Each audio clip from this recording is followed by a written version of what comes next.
খবর 24 সাথে আপনাকে স্বাগত। নতুন নতুন খবর জানার জন্য আমাদের চ্যানেলে চোখ রাখুন। খবর 24 সাথে আপনাদের স্বাগত। না দর্শক, একবার নয়, আগে দুবার এসেছে শোকজ নোটিশ, এবার একেবারে লাস্ট ওয়ার্নিং, ধরিয়ে দেওয়া হয়েছে চিঠি। সূত্র বলছে এরপরও কথা না শুনলে হুমায়ুন কবিরকে বিধায়ক পদ নিয়েও পদক্ষেপ করা হতে পারে।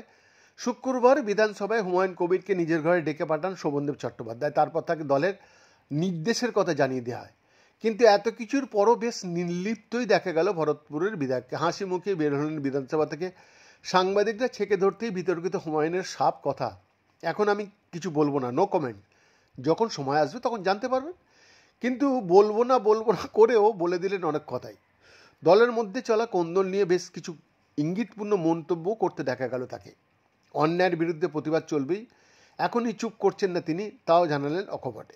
এদিন সাংবাদিকদের মুখোমুখি হয়ে বারবার জেলার স্তরের সাংগঠনিক বিন্যাস নিয়ে সরব হতে দেখা যায় তাকে। সরব হন ব্লক সভাপতিদের নিয়েও, পেছন থেকে কলকাঠি নাড়ছে জেলার নেতারাই। হুমায়ুনের সাপ কথা। তাছাড়া আবার কি, তিনি বলেন, আমি রাজ্য নেতৃত্বের প্রতি পূর্ণ আস্থা রেখেই বলছি, আমার জেলার রাজনীতি যেভাবে চলছে, যেভাবে নেতা বাছা হচ্ছে, যেভাবে নেতৃত্বরা কথার খেলাপ করছেন, তা 23-এর পঞ্চায়েত নির্বাচনের আগে থেকে সর্বোচ্চ নেতৃত্বকে জানানো হয়েছে। আমাকে অন্য জায়গায় নেত্রী ভোটে লড়তে পাঠিয়েছিলেন, সেখানেও সবথেকে বেশি মার্জিনে, সবথেকে বেশি ভোটে আমি নির্বাচিত হয়েছি। সেখানকার ব্লক সভাপতিরাও পদে পদে আমাকে অসম্মান করে। এই অন্যায়ের বিরোধিতা আমি করছি এবং করব, এর জন্য যা সিদ্ধান্ত নেবে আমি মাথা পেতে নেব। যদিও এত বিতর্ক, এত চাপানুতন, সব কিছুরই উত্তর তিনি দেবেন, তবে এখনই নয়, অপেক্ষা করতে হবে 26-এর ভোটের রেজাল্টের জন্য।